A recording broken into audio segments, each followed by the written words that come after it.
श्री शिवाय नमस्तुभ्यम। हर हर महादेव। दोस्तों, स्वागत है आप सभी का सावन मास के तीसरे सोमवार की कथा में। सावन मास के तीसरे सोमवार की कथा जो सुनने मात्र से ही पुण्य के फल की प्राप्ति होती है।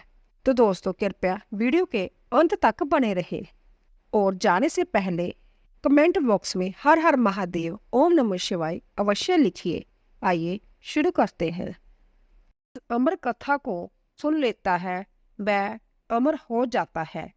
प्राणों में स्मरण है कि एक बार माँ पार्वती ने बड़ी उत्सुकता के साथ बाबा श्री विश्वनाथ देवादिदेव महादेव से यह प्रश्न किया कि ऐसा क्यों होता है कि आप अजर अमर है और मुझे हर जन्म के बाद नए स्वरूप में आकर फिर से 100 वर्षों की कठोर तपस्या के बाद आपको प्राप्त करना होता है। जब मुझे आपको ही प्राप्त करना है तो फिर मेरी यह तपस्या क्यों, मेरी इतनी कठोर परीक्षा क्यों, और आपके कंठ में बड़ी यह परमुंड माता तथा आपके अमर होने का कारण वह रहस्य क्या है। महाकाल ने पहले तो माता को यह गुड़ रहस्य बताना उचित नहीं समझा, परंतु माता की स्त्री हट के आगे उनकी एक न चली। तब महादेव शिव को माँ पार्वती को अपनी साधना की अमर कथा, जिसे हम अमर तत्व की कथा के रूप में जानते हैं, इसी परम पावन अमरनाथ की गुफा में कही।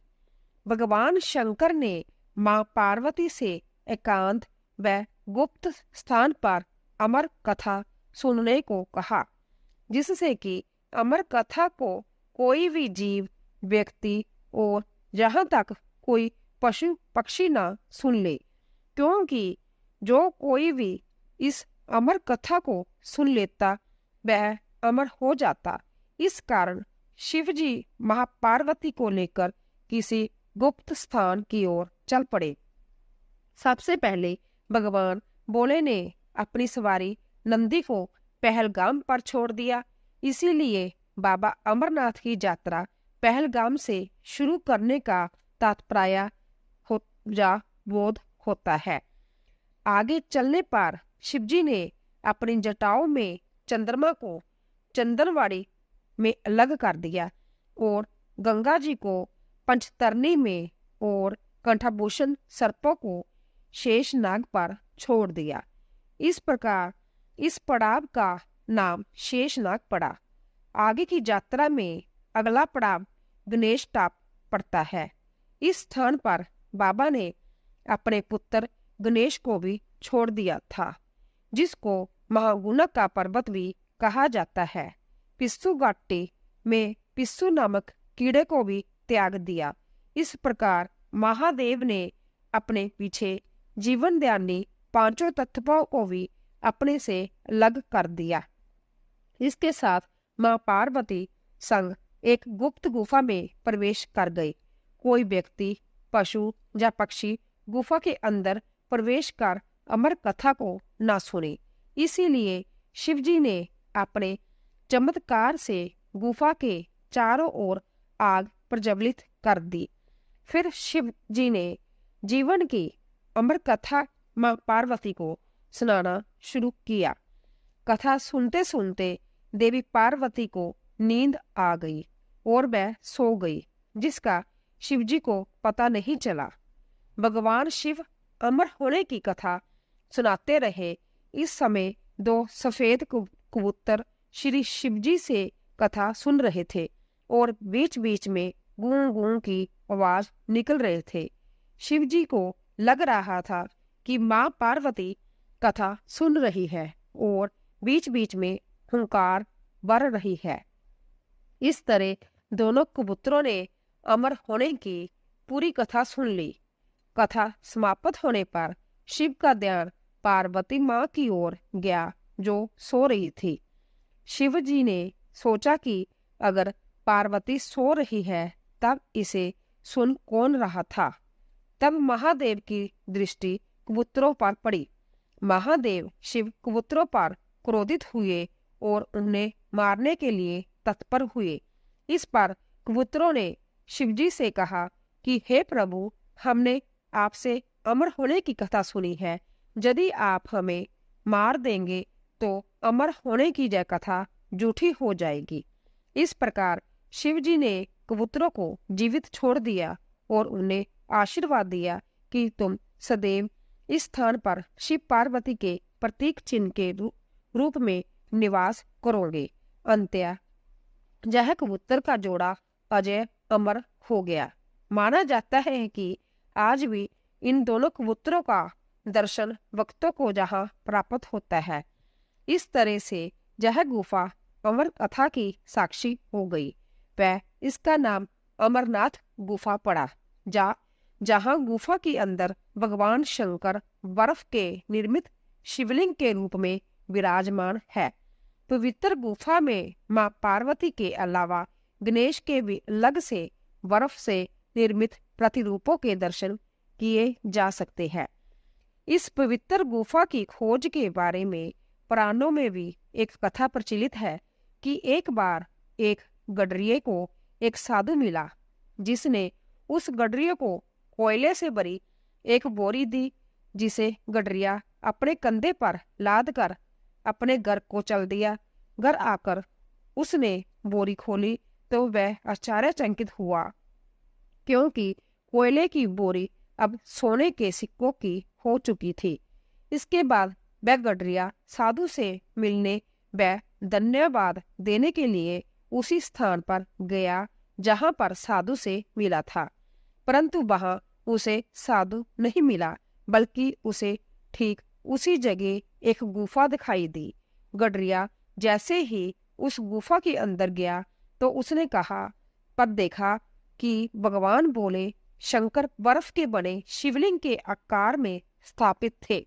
उसने वापस आकर सबको यह कहानी बताई और इस तरह भोले बाबा की पवित्र अमरनाथ गुफा की खोज हुई।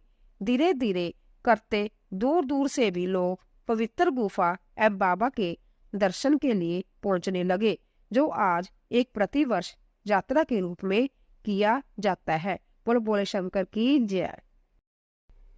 आज हम भगवान शिवजी जी के 5 बेटियों के नाम और उनकी उत्पत्ति की कहानी लेकर आए हैं। संसार में शिवजी को भगवान के रूप में और देवी पार्वती को माँ के रूप में पूजा जाता है। भगवान भोलेनाथ को देवों को देव भी कहा जाता है। भोलेनाथ और माता पार्वती के पुत्र गणेश और कार्तिकों के बारे में तो सब जानते हैं।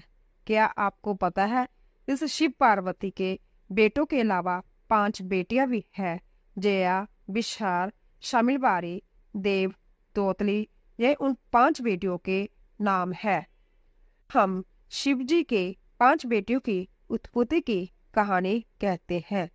एक दिन भगवान शिव और माँ पार्वती एक सरोवर में जल क्रीड़ा कर रहे थे। उस समय भगवान शिव का वीर्य स्खलन हो गया। तब महादेव ने वीर्य को एक पत्ते पर रख दिया। वीर्य से 5 कन्याओं का जन्म हो गया। लेकिन एक अन्याय हुआ कि मनुष्य रूप में न होकर सर्प रूप में थी। माँ पार्वती को इस बारे में कोई जानकारी नहीं थी, लेकिन भगवान शिव तो सब जानते थे कि वह अब 5 नाग कन्याओं के पिता है। कौन पिता नहीं चाहता कि वह अपनी बेटियों के साथ खेले। महादेव जी एक पिता थे और वह अपनी बेटियों के साथ समय बिताना चाहते थे और उनके साथ खेलना चाहते थे। इसीलिए बेटी मोह के कारण भगवान शिव हर दिन उस सरोवर पर नाग कन्याओं से मिलने आते और उनके साथ खेलते थे। हर दिन महादेव का ऐसे चले जाने से देवी पार्वती को शंका हुई और इसीलिए उन्होंने भगवान शिव के रहस्य को जानने की कोशिश की।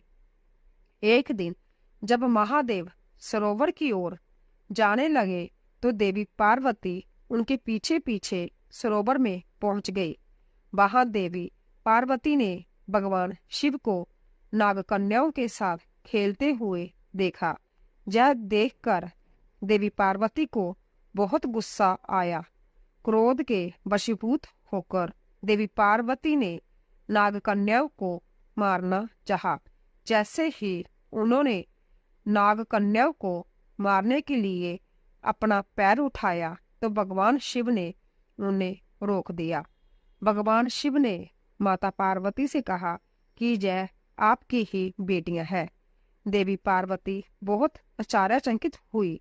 भगवान शिव ने देवी पार्वती को नागकन्याओं के जन्म की कथा सुनाई। कथा सुनकर देवी पार्वती हंसने लगी। भगवान शिव ने बताया कि नागकन्याओं का नाम है जया, बिशहर, शामिलबारी, देव और दोतली है।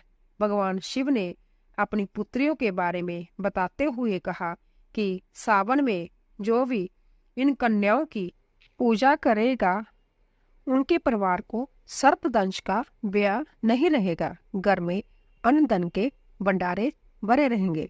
बोले शिव शंकर बोले भंडारे की जय।